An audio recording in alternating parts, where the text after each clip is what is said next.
मला त्यांची भूमिका अमान्य आहे, मला राजकारण करायचं आहे आणि प्रसंगी मी माढा लोकसभा मतदारसंघातही उभा राहू शकतो। नमस्कार, मी स्वरूप जानकर। 4 दिवसांपूर्वी मी माननीय महादेव जानकर यांना पुतण्या म्हणून खुलं पत्र लिहिलं होतं। जानकर साहेबांनी परभणीच्या सभेमध्ये बोलत असताना माझा पुतण्या राजकारणात असणार नाही असं जाहीर केलं होतं।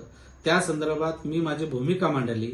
मला त्यांची भूमिका अमान्य आहे, मला राजकारण करायचं आहे आणि प्रसंगी मी माढा लोकसभा मतदारसंघातही उभा राहू शकतो असं मी मत मांडलं होतं। या संदर्भात आज मी थोडंसं अधिक स्पष्टीकरण करत आहे।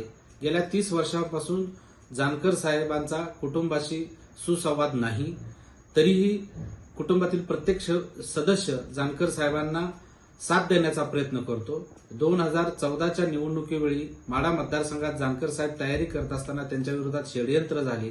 धनगर समाजातील 2 स्वयंघोषित नेत्यांनी विरोधी लोकांना सहाय्य केलं। ते कटकारस्थान हाणून पाडण्यासाठी मी लोकसभा निवडणुकीत उडी घेतली। त्या संदर्भानं प्रचार प्रसार केला। शेवटी मला फॉर्म काढावा लागला, मात्र निवडणूक निकाल अपेक्षित लागला। कट कारस्थानी करणाऱ्या नेत्यांचा उमेदवार निवडणुकीत पराभूत झाला।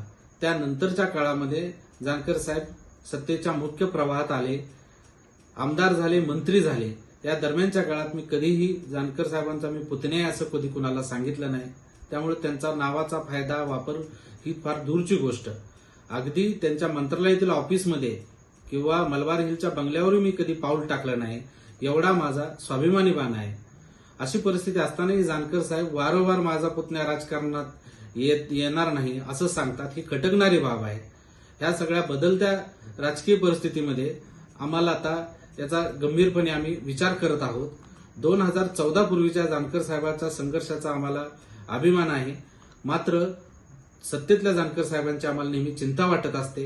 या चिंतेपोटी, काळजीपोटी आम्ही त्यांना प्रत्यक्ष मदत करायचा प्रयत्न करतो, परंतु त्यांना ती मदतही नको आहे असं आम्हाला वारंवार दिसते। त्यामुळे आता आम्ही पक्क राजकारण करायचं ठरवलेलं आहे।